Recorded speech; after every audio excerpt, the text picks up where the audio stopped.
world? It's your boy, the kid, the one and only, the nonprofit sector connector. And I am back. Listen, you know what? My guest gets to some higher heights, but I'm all the way up in the attic. You know what I'm talking about, gang. Just below the roof of my house, 2 flights up from where I get the old coffee. I actually went around the block today. I went to Honey's Bistro and picked up a shaken espresso, and they know what they're doing with that shaken espresso. Just in case, you make sure it's got ice in it because then you can get it into the body quicker. Got to get the caffeine in his body. Those of you who know me, sometimes people will say, Tommy D, do you actually sleep? And I'll say, I close my eyes. I'm not sure the brain ever turns off, man, because it's always moving. I'm always moving. I got a lot to talk about. I mean, New York City Imagine Awards, the semifinalists were announced this week. Maybe we'll get into it if we got some time later today, but go to, let me get you that website, New York City Imagine Awards. The website is, I should know this one, nycimagineawards.org, nycimagineawards.org. Check it out. We got, I mean, the big event is October 28th at Ghost of Vino's in New York City, right over by the 59th Street Bridge. What a cool place. I think we're getting really, really big. It's going to be really the attendance is going to increase and probably get too big for that place soon. But I mean, what a cool place underneath the bridge and stuff like that. All right, lots of ideas in my head. I may get to that point where we announce the semifinalists, but if we don't get to that point, go check it out. There's still opportunities if you want to get involved with the New York City Imagine Awards. You can reach out to me, Tommy D at Philanthropy in Phocus.com, Phocus. You know that already, but send me something there. On the Instagram, TommyD.NYC. On Instagram, the Nonprofit Sector Connector. And my big mission, as you know, is about hashtag ending the stigma together. So ending the stigma together on the Instagram. All right, listen, let's get into it. Let's get after it. Let's get moving. Antonio Ferrara is in the attic, not exactly, but kind of in the attic, virtually in the attic with me. My brother, what's up, man? What's going on? How are you?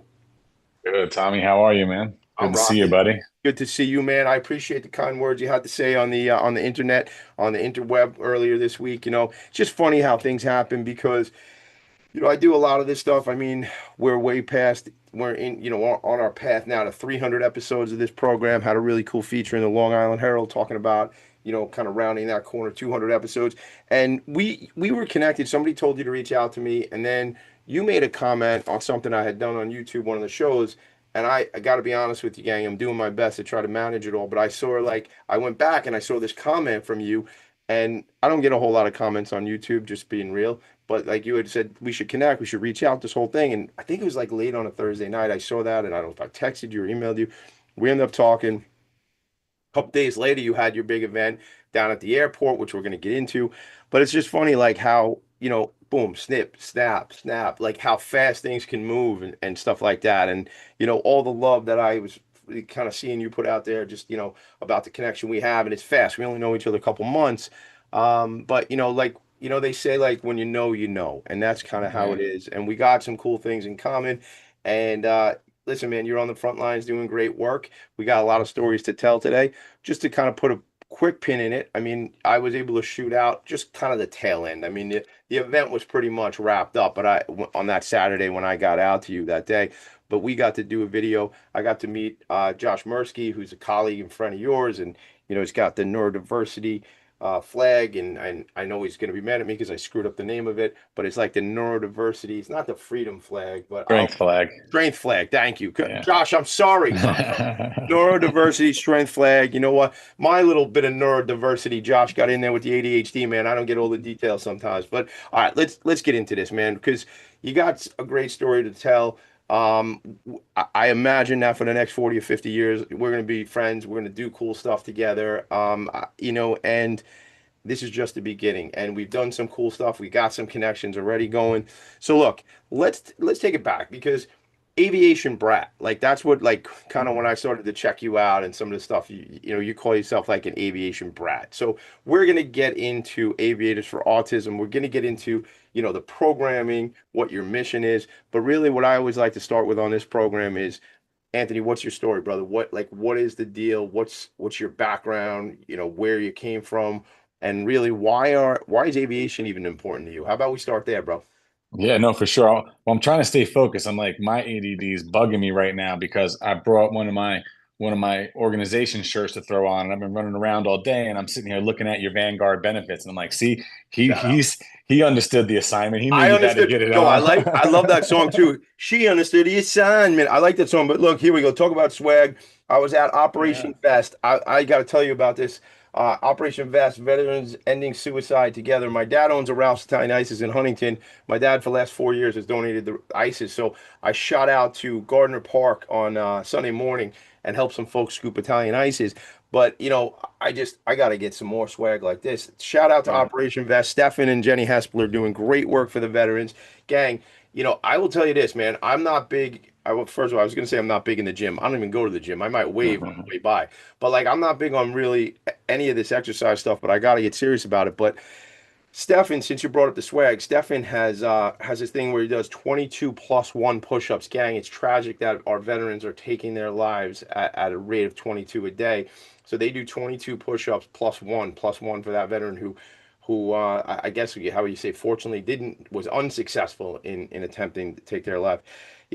I did the push-ups, and I don't usually do the push-ups because usually I'm recording like stuff, but I did the push-ups, and I felt like maybe I'm like a little baby, but I felt like some pain in my chest the next morning and in my arms, and I was telling my son, my older son, who he and I battle because he thinks he's gonna be like he's in charge of this place, and he's not, especially when I beat him in basketball in the driveway again. Just to remind him who's still in charge. But I was like, dude, you know what? It was a good hurt though. Like I felt the pain, and I was like, you know what?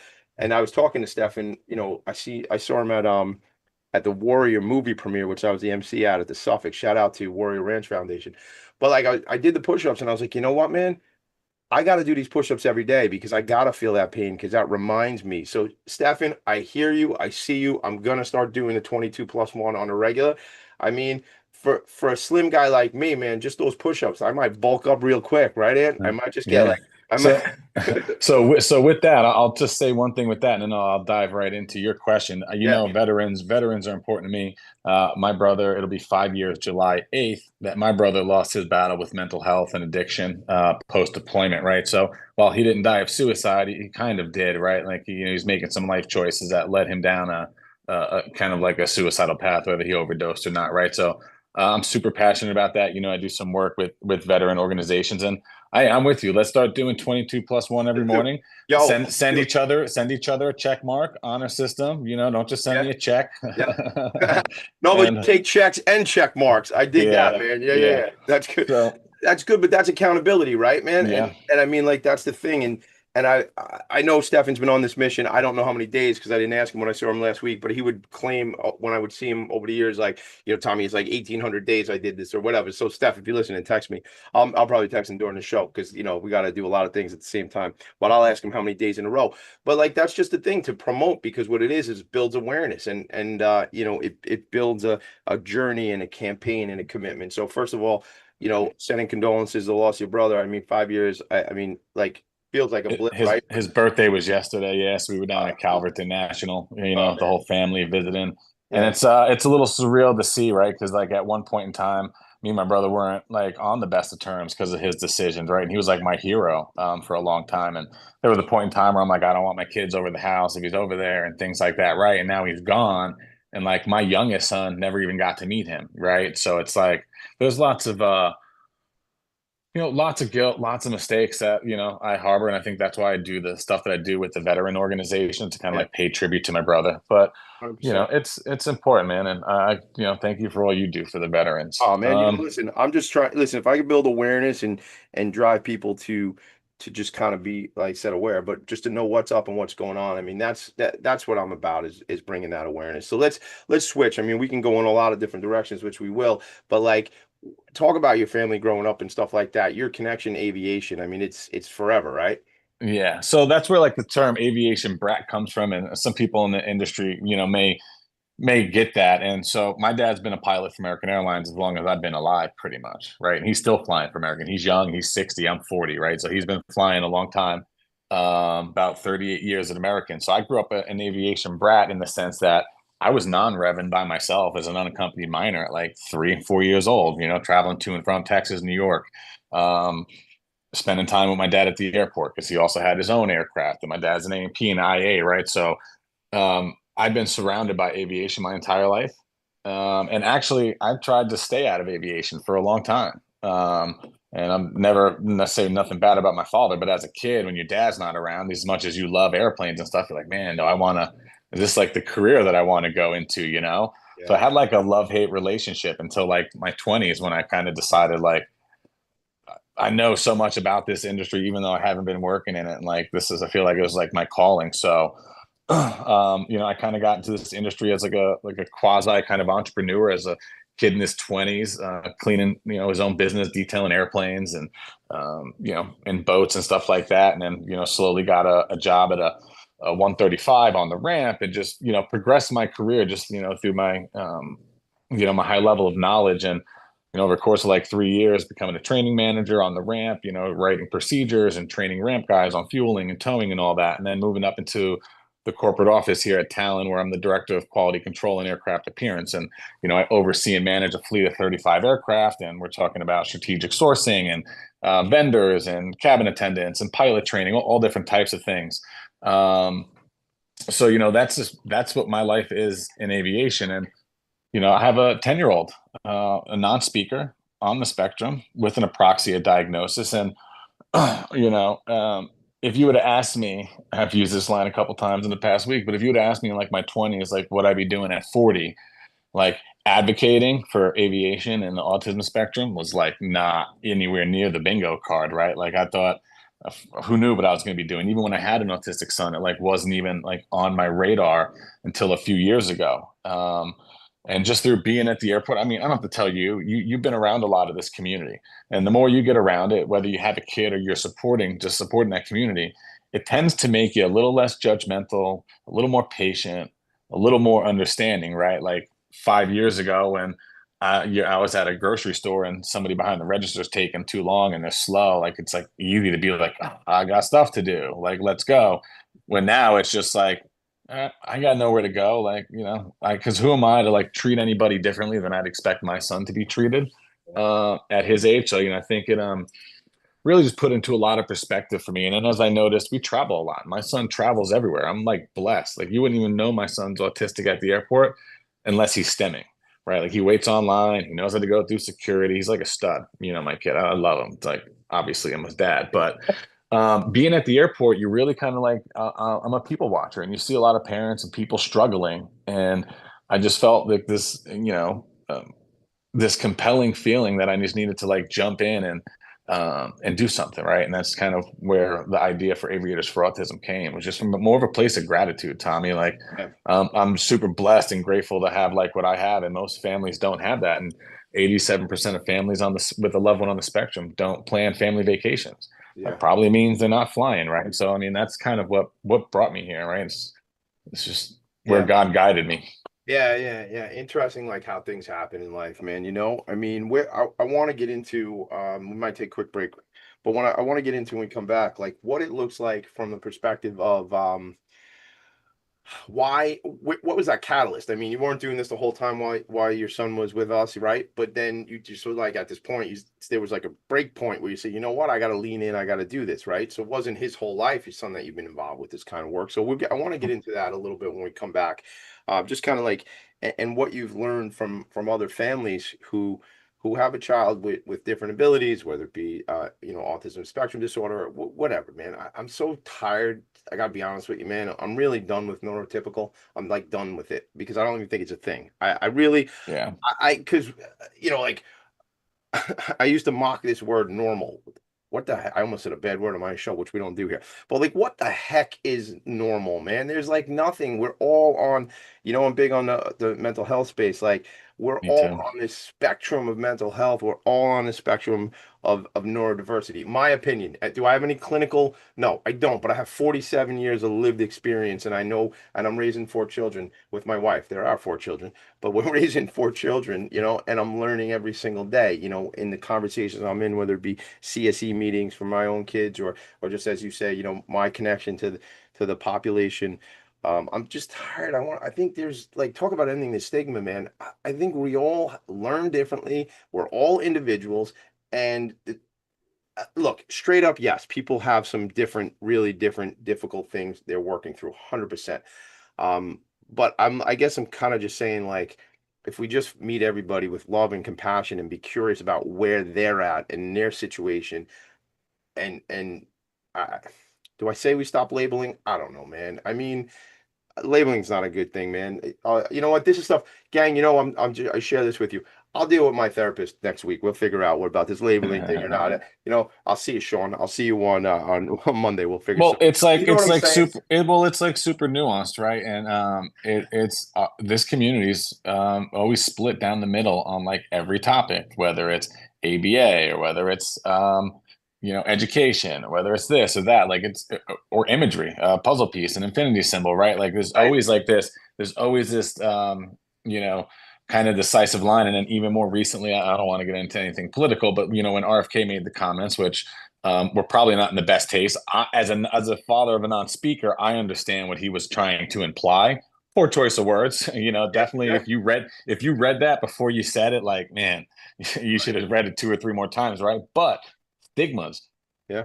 When he says that and a bunch of parents come out, I'm not condemning them, right? I love and support them. When a bunch of parents come out and say, my kid's on the honor roll, he plays basketball, he drives, he does that, it's a Right. Right. superpower.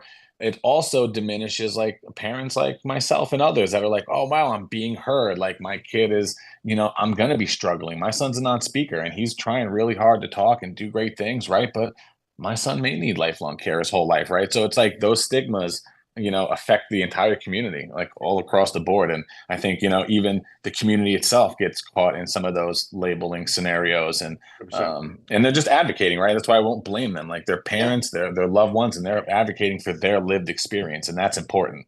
100%. I learned just coming through, to see you that Saturday morning, or Saturday, or by the time I got there, it might have been afternoon. But, just meeting your colleague, Josh, who schooled me a little bit. Love you for it, Josh, but just schooled me a little bit on the representation and like the color blue. Like I had said, there was just recently, something here in Nassau County, and he told me the community is not about the color blue. I don't know, man. I'm learning. And I think, see, that's the thing about like how I feel is I just keep trying to say, no matter what conversation I'm in, if I can go in curious, open-minded, and stop acting like and I'm talking to me, but I'm talking to you all too. But I'm saying if I just go in this thing, go, I don't know. And that's how I try to be like in 99 out of 100 cases. I don't know. I hang with a lot of people who have all the answers, right? I don't think they're right. I think they have all the answers, right? But like, I'm just kind of be like, I don't know. I don't know. I want to hear both sides and then try to find a way where there's like some kind of communication that happens and we get to the best answer. I'm not real big on people who just know all the answers, because I realize every single day how little I actually know, and I'm just trying to be educated.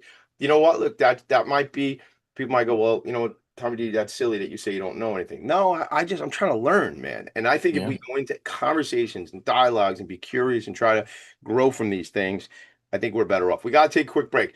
When we come back, we're going to talk about what was that turning point for you where you said, you know what, there's something here. I got to lean into this. And then we'll talk programs and things like that. How's that sound?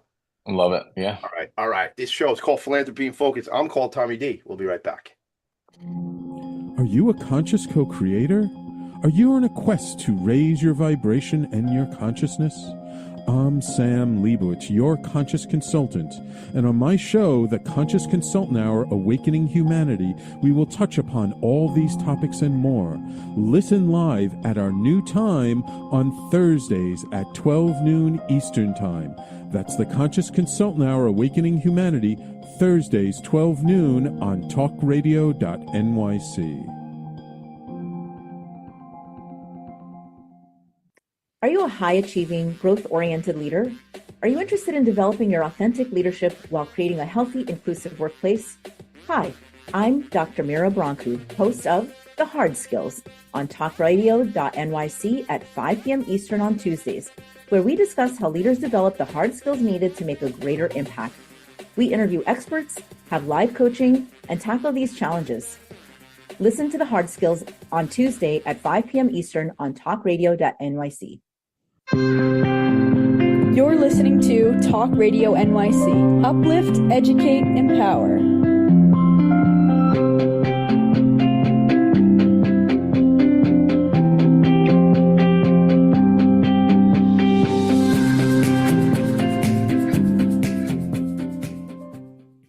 Nonprofits need connections to move directions.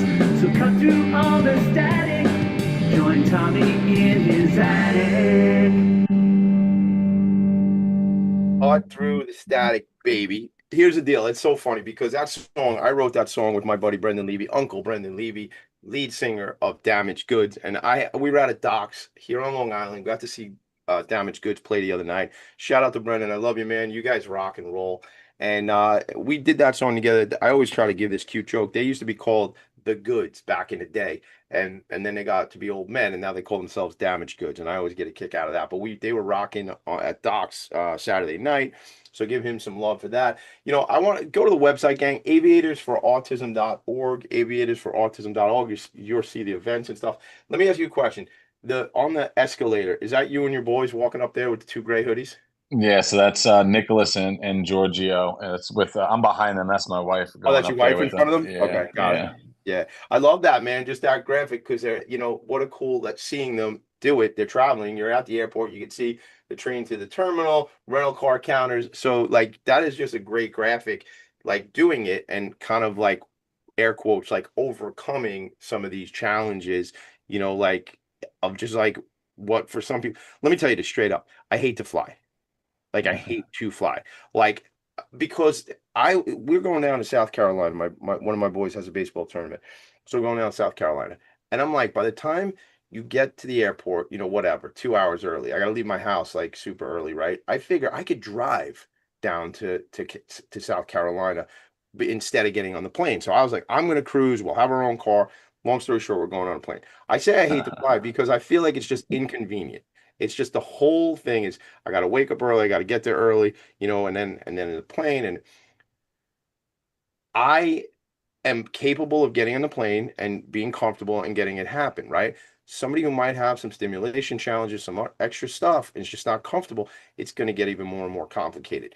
Do you want to speak from a perspective? I said we don't not talk a lot about groups, so we'll talk about your individual experiences or some of the individual experiences of other folks you're connecting with, like that. What prompted you to do this? Like, what were you learning? What were you seeing? And when I say I hate flying, I think it's really cool that we could have put a plane up in the air and get me somewhere really quick. That's fine. I guess I'm just being cranky about some of the extra stuff that it is, how much do I really have to take off my belt so my shorts fall off like I'm standing at JFK? That's anyway. Not if you have pre-check or clear. But yeah, maybe I ought to get that, and then I can keep my belt on and my flip-flops, huh? Yeah, and your shoes. Yep, and not take your tablets out of your backpack. So, well, then there's a kind of a pitch for doing that with like that whole, what is it called? Like TSA clear or like pre-check? TSA pre-check and then clears like a separate thing. Yeah, clears like some extra biometrics, eye scans and stuff, and you kind of cut the line. But I'm cool with just giving up what I give up for pre-check. I don't think I really need clear. I don't want to be scanning my eyes every time we travel. I travel a lot. Yeah, no. Yeah, you do travel a lot, yeah? And I hate traveling too. I mean, I've been on planes my whole entire life, and there's probably nobody that doesn't enjoy flying as much as me. It's just because I know so much. Like, I'm looking out at the wing, looking for loose panels or this or that. Dude, that's even worse. Where's speed tape? What are these mechanics doing? I watch the guy fuel and make sure he doesn't ding the airplane if I can see out the window. Bro, I couldn't even, dude, if I had any knowledge, I would not, like, before that would be worse. Because now forget about it. That's it. I'd be driving. I would be grounded for life if I could tell, like, that might be wrong or that might be wrong. My biggest pet peeve is whenever the plane lands and everybody starts clapping. Yeah, I'm like, it's not over. If most accidents happen by airplanes hitting each other on the runway, so like and on the ramp, so it's like we're not clear yet. Clap when we get to the gate, and it was that guy's job. He gets paid $300,000. He better put this thing on the ground in one piece. You know what? I remember growing up, like, and people would do that and clap at the end. I don't see that anymore on planes so much. And every time I'm on a plane. Did they really? I was just on a plane from Orlando to LaGuardia on Saturday, and like half the plane clapped when he landed. We were also circling for an hour because of weather at LaGuardia, so they were probably like stressed out. But but that to me is like extra brutal. Like now I'm stuck up here just circling around. Anyway, it's not about this show's not called Let's Listen to Tommy D complain about being in the first world and being able to fly places. Like that's not exactly what this show is about. So when was it when you, or like kind of what was it that you realized that I got to do something here, man, to help families. Yeah, I kind of referenced it a little bit before. I think like when you have a kid, you start becoming a little bit more observant and more aware and understanding. So, right, as we were traveling a lot, that was definitely like noticing things. And man, I mean, I'll just go ahead and kind of like give a credit. I feel like I want to give a lot of the credit to God on this one. Like I didn't, really have much of a design for my life other than trying to be successful, right? Like I didn't really have like a whole lot of substance and value. It's like I'm in aviation. I just want to be successful. I want to be able to provide for my family and not worry about my son like when I'm gone, right? But I mean, just through I think a lot of prayer and just a lot of trying to figure out what I wanted to do. It's just it kind of just came to me, and it's like you've got a non-speaking autistic son. You've spent the last 15 years of your life like working in the aviation industry. You grew up in it. Like if there is any way to connect like the two most impactful things in my life, which is aviation and autism, this is how I'm going to do it. And like, who better to do it than me? Because the mission goes far beyond just providing families with the tools and the confidence they need to travel. Tommy, I mean, we've talked. A big thing for me, and I think is as great as the empowering families to get on planes and fly, and how that's going to you know just give them a better quality of life and let them as a family experience everything, right? So mom and Cindy are going to the cheerleading competition and dad's staying home with Philip because they don't want to fly, right? Like the whole family should be experiencing that together, right? So as important as that is, I think the most impactful thing that we're going to do, and I think this is why I was put in this position to do this, is to create the awareness, break the barriers and the stigmas to create employment opportunities for the neurodiverse community in my industry. And I think that part of it just kind of, man, it like hit me like a sack of bricks, Tommy. Like I knew what I wanted to do about like exposing families and how I was going to create these environments and these events to bring families in. But I was like on LinkedIn one day, and on LinkedIn it just pops up all the time. Oh, jobs, jobs, jobs, and it's all aviation jobs. And it just like hit me, and I'm like, man, like aviation always has a workforce shortage. And a little stat that I learned from Spectrum Designs: 80% of individuals on the spectrum with a high school or college degree are unemployed or underemployed, right? And it just like hit me. I'm like, damn, like aviation needs workforce. And there's a whole community that's like eager and chomping at the bit for just an opportunity, right? To prove themselves and to contribute and have a meaningful career where they're not just some greeter somewhere, right? There's aviation. I liken aviation jobs to the spectrum, right? Like people hear aviation and they think mechanics, pilots, air traffic controllers, right? Like that's like the big thing. But there's 100 jobs that go from the ground floor to 40 FL, which is, flight level 40, which is 40,000 feet, right? There's 100 jobs. There's, ramp agents, there's gate agents, there's engineers, there's data analysts, there's accounting. There's so many jobs that we can identify for individuals on the spectrum, right? And I'm not talking about taking a non-speaker like my son and putting them at the check-in counter, right? We're talking about identifying whether it's average IQ individuals that are on the spectrum and have some different things where they can be put into some back office type roles where they can be highly analytical and focused and be at a desk, or whether they're, high IQ, 160, 180 IQ people that lack some soft skills, like social skills that can develop the next rocket for SpaceX or something, right? Like there's so much there. And it's just about identifying the infrastructure jobs and those individuals in the community and place them in there. And I think that's what's really is really the big thing, right? Like my kids are 10. There's so many kids out there that, and this isn't going away. And we need to figure out ways to utilize this community for one, our benefit as a world, right? And two, for their ability to have a better quality of life, and three, for them to contribute. Like there's so many people, people look at Howard Hughes. Is one of the most influential people in aviation. Was definitely a neurodivergent, whether he had just OCD and a bunch of other things. Like Howard Hughes was a neurodivergent, and he was one of the richest men in the world at one time. Look at Elon Musk, right? Like, so there's no real barriers. The barriers are the stigmas, and we need to figure out how to break those down, go into the companies and educate them and say, hey, listen, perfect example. There's a company called Draken, Draken. And what Draken does is they do like tactical training in aviation and aircraft and different things. Well, in my research, I was introduced to Lauren Thatcher. Lauren Thatcher is the head of compliance for all of Drake and EU. and she's ADHD autistic, right? And she's a freaking rock star. Yeah. And now they're like, oh wow, we've got this high level person in here. Like, do we have other people that are neurodiverse in our? And like, oh, we do. And now they're really seeing that the level of support that this community can bring to them from an office level or an idea level, a thinking level. So this is going to be the biggest thing for us, I think. Yeah, man. I think it's just so great that we're at that point, because I've always said, and especially shout out to Spirit of Huntington Arts Center. Yes, I'm on the board there. Yes, Lindy Lou Foundation supports the organization for many years. Yes, I absolutely love the Artworks program there. The Artworks program is when our individuals age out and then they can go to Spirit and learn how to do the entire Adobe suite of programs, I guess is the way I'll say it, since I don't know how to say it correctly, but the whole Adobe suite. And they learn to do digital design work, website design. They, in fact, shout out to Vanguard Benefits, since you brought it up before. Vanguard Benefits, our agency. If you want to check us out, Vanguard Benefits, YOU.com. But the team, the neurodiverse team at Spirit of Huntington, is our outsourced marketing team. They redid our mission, our vision, our value we worked with them. They didn't come up with the whole thing, but yes, they are our partners. And every 2 weeks we meet with the team about projects that Vanguard Benefits is doing from a marketing, social media perspective. So I always complain and get up on my high horse I had my soapbox up here somewhere in the attic. I can't find it. But if I had it, I would stand up on my soapbox and I'd say, it's not about ability. It's about access. It's about pouring into somebody, finding out what they really are good at. And I say this not to be self-deprecating, just to be real. I suck at like a whole bunch of things, and I'm good at like 4 of them.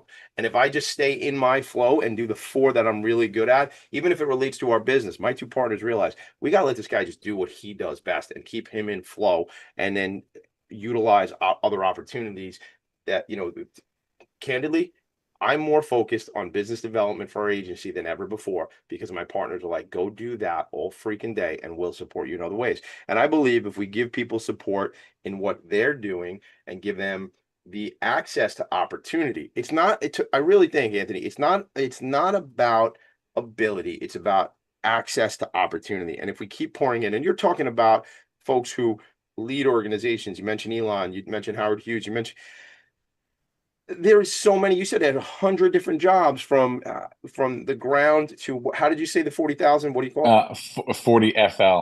40 FL. So from the ground to 40 FL, there's hundreds of jobs. There's hundreds of jobs in so many different industries. When we come back, I want to understand why there are so many opportunities why are there so many open opportunities in aviation? Why is there such a challenge already? Because when we hung out, you told me the field generally just doesn't have enough people, period. Aside from ability or neurodiverse, whatever. So let's go to break. We come back. I want to understand why do you think that is, and then we're going to talk more about the programs.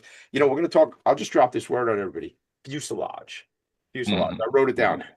It's like a teaser. We'll be right back to talk about that. Philanthropy and focus. Hey everybody, it's Tommy D, the nonprofit sector connector, coming at you from my attic. Each week here on talkradio.nyc, I host the program Philanthropy and Focus. Nonprofits impact us each and every day, and it's my focus to help them amplify their message and tell their story. Listen each week at 10 a.m. Eastern Standard Time until 11 a.m. Eastern Standard Time, right here on talkradio.nyc. Hi, I'm Linda Marcanico. The A Train to Sedona is a memoir about my journey to love and compassion. It's also the name of my new broadcast on Wednesdays at 12 noon. When we are spiritual, we embrace possibilities and ideas, which strengthen our mind, body, spirit, health, and wisdom. On the A Train to Sedona broadcast, I plan to interview guests who embrace these expansive practices. Join us on Wednesdays at 12 noon on Talk Radio New York City. You're listening to Talk Radio NYC at www.talkradio.nyc. Now broadcasting 24 hours a day.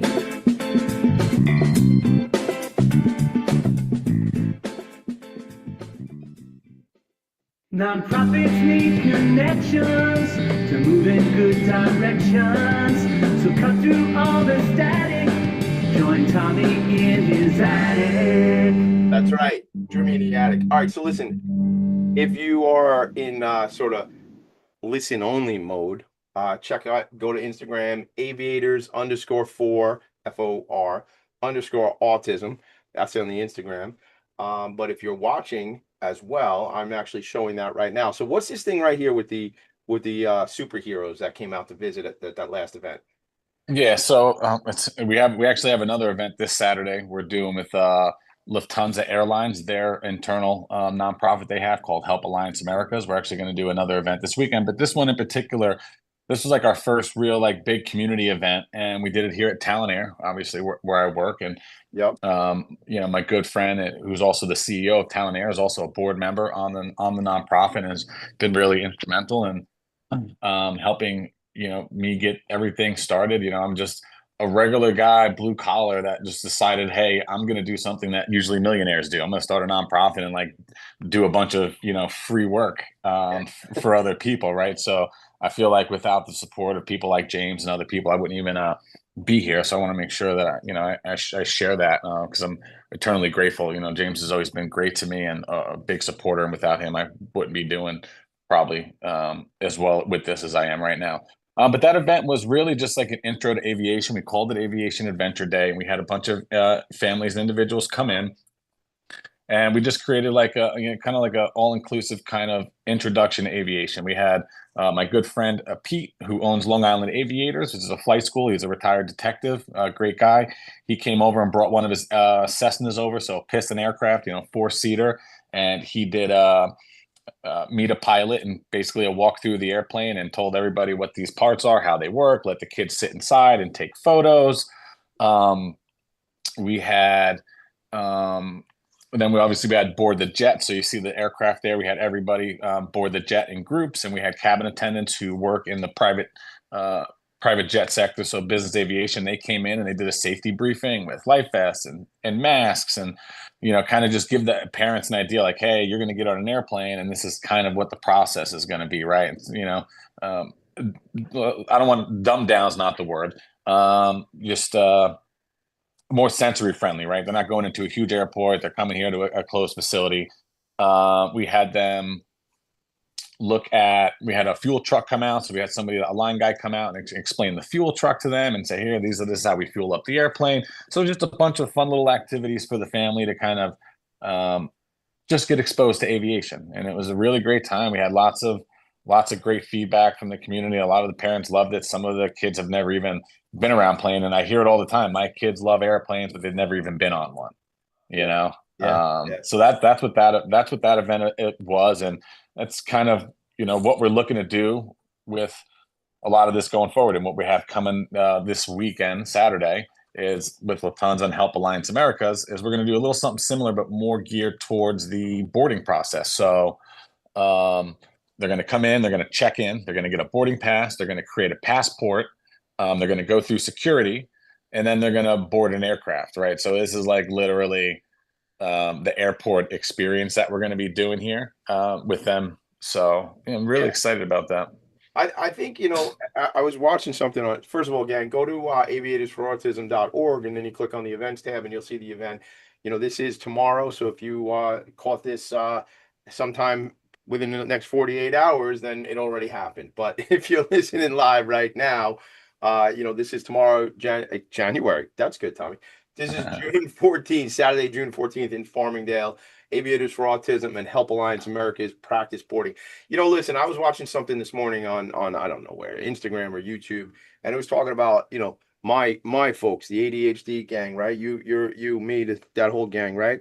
And it was talking about like how some of us, like we need structure. We need I need structure for sure. I need to have like processes and structure to support where things are just not going to happen if I don't have a certain way of doing it.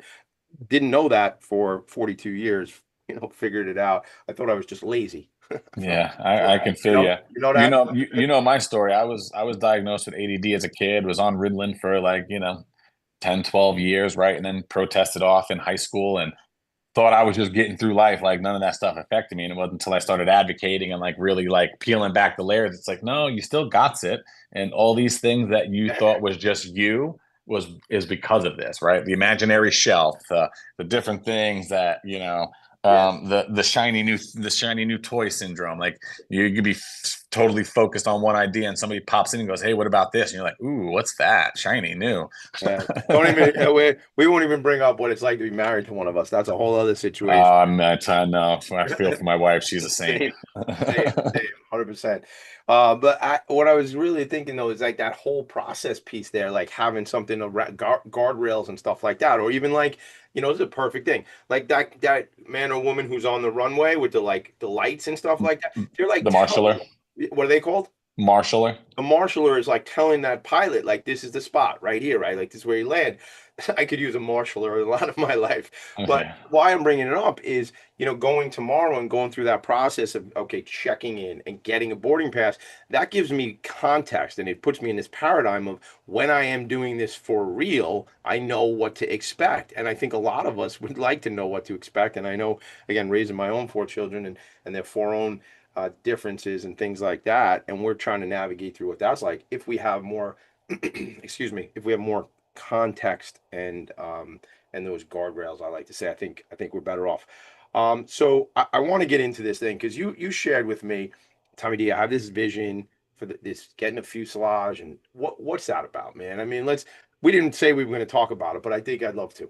Yeah, no, let's talk about that, and then we'll talk to a little bit more about how I'm going to create some jobs Yes. in the industry, because it's something I haven't been able to share too much about, and you kind of know some of the stuff that's going on with me and my transition, and I think this could be a great opportunity to share some of that too.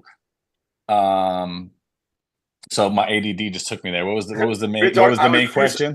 Fuselage, Yeah. and jobs. There we go. Yeah. So, and it's funny, the fuselage thing, I'm telling you, like, the power of prayer is like crazy. I don't want to make anybody vomit or anything. If it's not your thing, it's okay. I don't judge anybody for it, man. But manifestation and prayer work. So I had this idea of like, I want airplane fuselages. I used to own aviation detailing company, right? Like, what's low hanging fruit for me to train people? I can create training for aircraft detailing, right? There's tons of flight schools all over the country that could use 1 or 2 individuals to keep the planes clean, right? Just nice, easy, solid, I feel like low hanging fruit that we could grow out. So I'm like, man, who does fuselage? So I'm like, oh, Fly Alliance. They have a 145. They're an operator like Talon. They have a 145 just like we do, and they'll actually take older planes, strip them down, take the parts, sell the parts, and then usually scrap like the fuselage. What is? Give me some context. I had to ask you. I only hear about the fuselage. Tragically, when a plane crashes, you hear about the fuselage, right? Yeah. So what exactly is that for people who don't know? Yeah, so in our industry, we call it the tube, we call it the cabin, right? The fuselage is the long cylindrical piece that we all sit in, whether you're on an airliner or you're on a private jet, or if you're in a Cessna, right? The airplane's body is considered the fuselage, where we sit, where most of the cables, electronics are usually in the fuselage. So what's your vision for that? So if you get this fuselage, what do you see? How do you see breaking it down to its components? Yeah. It's like individual jobs. What are you thinking there? What can you learn? Yeah, so and I'll do this quick. I'll try and do it in 30 seconds. So I was like, oh, Fly Alliance does this. Who do I know there? Joe Santo. I'm going to reach out to Joe. Joe, get me in touch with Kevin. I want to get fuselages. I got this plan for my nonprofit. Joe couldn't get in touch with him, even though Kevin's just busy, so he probably just didn't get back to him. Then I was like, who else do I know? Kevin Taska. Kevin's freaking Chris is Kevin's partner. Chris, I need you to get a hold of Kevin. I want a fuselage for my nonprofit.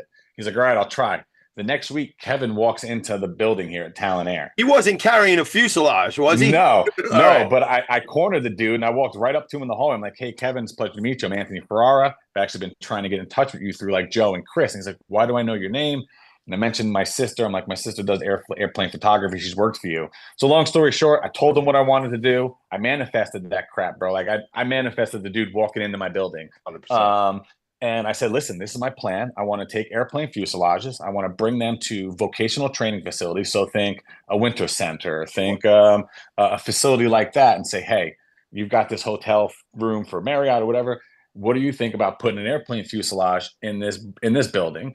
And we create a training protocol and partner with flight schools and companies around here on Long Island that we will train and provide the proper skill set for a neurodiverse workforce on cleaning aircraft, and then they can kind of come into the industry and pick up a job like that, whether it's here at like a Long Island Aviators or a Talon, and kind of be an aircraft detailer. what do you need for that? I mean, obviously that's your business. You did that detailing work. So now you need the fuselage. Do we have one? Is Kevin, if you're listening, thank you for hooking up with the fuselage. Like, where are you at with that? Because this gets to the sort of the Yeah. Kevin's like, when I'm ready, he's like, when you need one, you let me know. Right. So, all right, so you have access. Now you need a place to put the fuselage. Shout out to Chris Ponzio at the Winter Center for Autism. Saw Chris last week. We were at an event where my friend, he's great. Yep, my friend Christine Fitzpatrick from League of Yes was getting an award, Suffolk County Hall of Fame.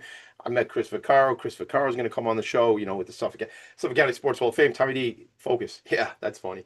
So here's the thing, like all these people. So you gotta, what I heard you do, and you say manifest, and I love that word. I use it too, but I heard you connecting. I heard you play network. I heard you say persistent follow up. How do I get to this guy? Well, I got to go through this guy or whatever. And then, so I think that is an incredible opportunity and program. Why, really quick before we go to break, why do you think in the industry there's not enough people taking jobs? That's what we started to go to before. Yeah. So aviation's really specialized, and a lot of people, some of the jobs like mechanics, ATC, pilots, right? Obviously, you've got to go through training, and you've got to go get your pilot's license and spend tens of thousands of dollars.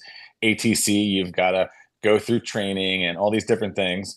So it's specialized. And then when we get into analytics or accounting and everything, a lot of people just think, oh, it's an aviation job.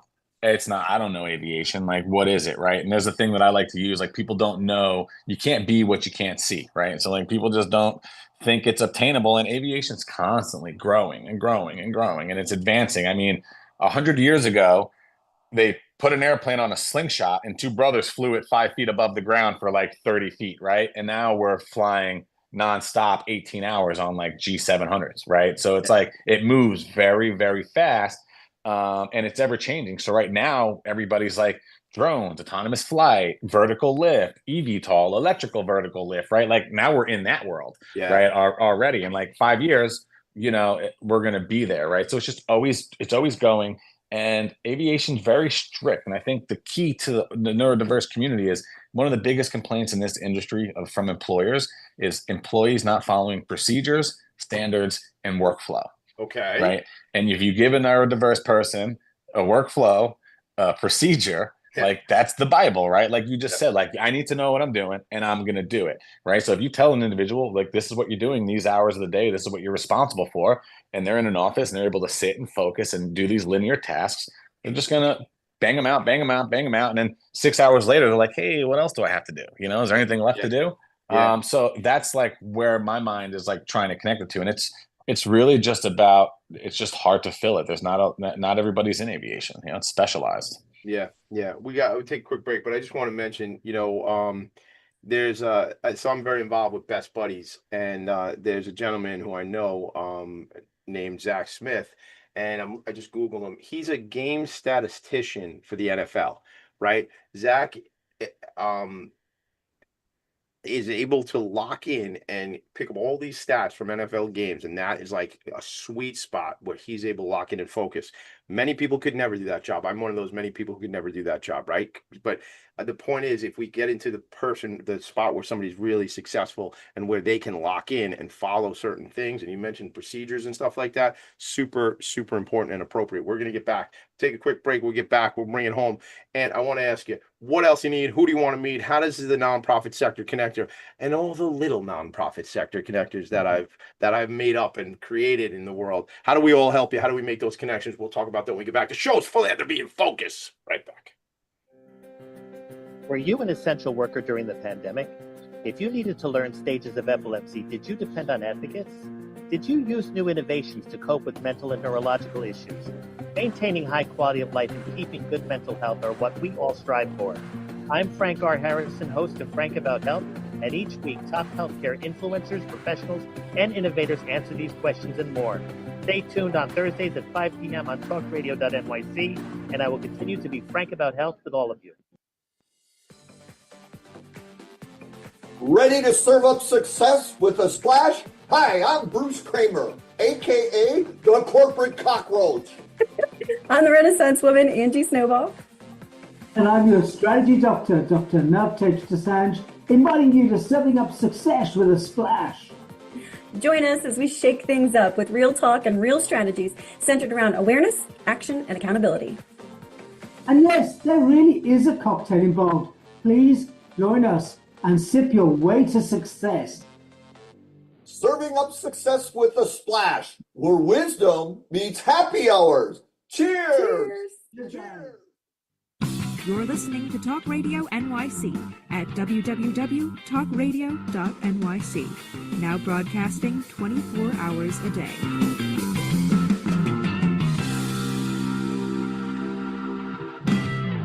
Nonprofits need connections to move in good directions.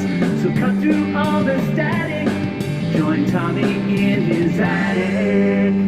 All right, gang, we're not going to go through the New York City Imagine Awards today and all the semifinalists, but I want you to go to, and I'm sharing this on the screen, nycimagineawards.org. You'll be able to see that on your own, so check it out.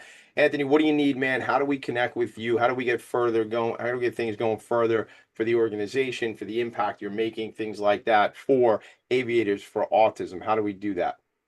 Yeah, no, awesome. Well, I definitely want to start by just sharing, because obviously we've talked a little bit about it, but I think this will maybe give a little insight onto maybe some of the help that we're going to be looking for over here in the next 12 months, and then I'll add some of the additional things that we're kind of working on as well. So yeah, I've been at Talent Air 11 years. It's been a great opportunity for me. I've learned so much and been able to do and grow so many different things. But next week I'm going to be going out on my own, running my own companies. First of all, let's go, baby. Listen, you. it's about taking chances and getting outside of your comfort zone. I talk about it all the time, but please continue. Yeah. For that. So what we're going to be doing is aircraft charter and sales and aircraft sales, right? So in our industry, some companies use what we call a flight desk, right? So Tommy D, you come up and you're like, I need to go from Teterboro to Palm Beach. I got a $20,000 budget. What's available for me, right?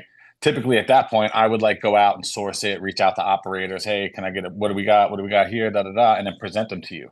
But with the flight desk, my plan is to take the neurodiverse community, because the flight desk is a back office, non-forward facing role, right? So I don't want to put neurodiverse individuals in a high pressure, forward facing sales thing where they're dealing with millionaires, billionaires, and I'm not setting them up for success, right? So we're going to bring them into the back office, and I'm going to create the flight desk made out of strictly autistic and neurodiverse individuals, right? And Josh Mirsky is probably going to be the first guy that I bring on to do this, because Josh is super high level and he'll pick this up quick. You know what I mean? This is easy work for Josh.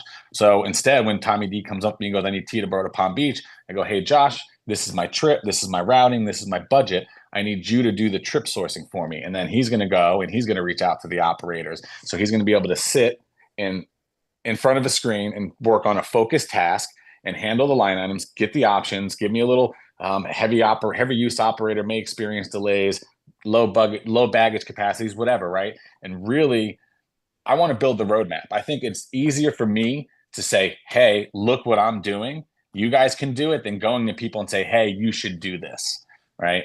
So I think a big thing with that is obviously going to be bringing in some people on a high level that can help build the procedures and processes to make it successful to bring in this community and work in a high stakes kind of fast paced industry, but having them in the back office so it's not as time sensitive.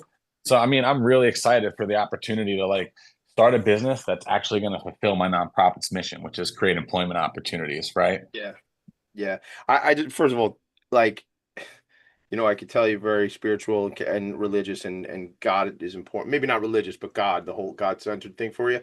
And this came into your purview, and you decided that this was where you were going to go, and this is what you're going to do. And I don't know if there's such a thing say guaranteed success, man, but I just think you're serving a need in the population, in the community. Yes, to serve individuals and serve community, but then again, it's a business, so people are now going to have employment, and they're going to be, listen, so much of us roll our career, or how do I say this, so much of us roll our personality and who we are and identify by what it is we do. Now I think it's best if we identify not just what we do for a profession, but other things, but we don't have that kind of time for me to explain my ideas around that. My point is, though, you're now giving people opportunities that they may not have had before. They're going to learn training. You know, you mentioned Josh. Shout out to Josh. Josh, we got to get you on Long Island Change Makers. I know we had to reschedule. We got to fix that.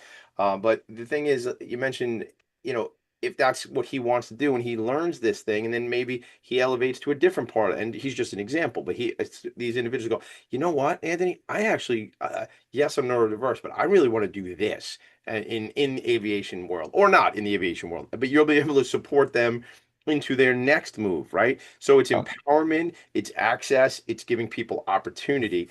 And it's serving, if you go back to the business side, it's serving an industry that needs more human beings in the work, that there are all these job opportunities. So listen, I think this is going to turn into one of those things. First of all, we're friends. We're going to hang out. We're going to do this together. I'm going to bring you whatever I can.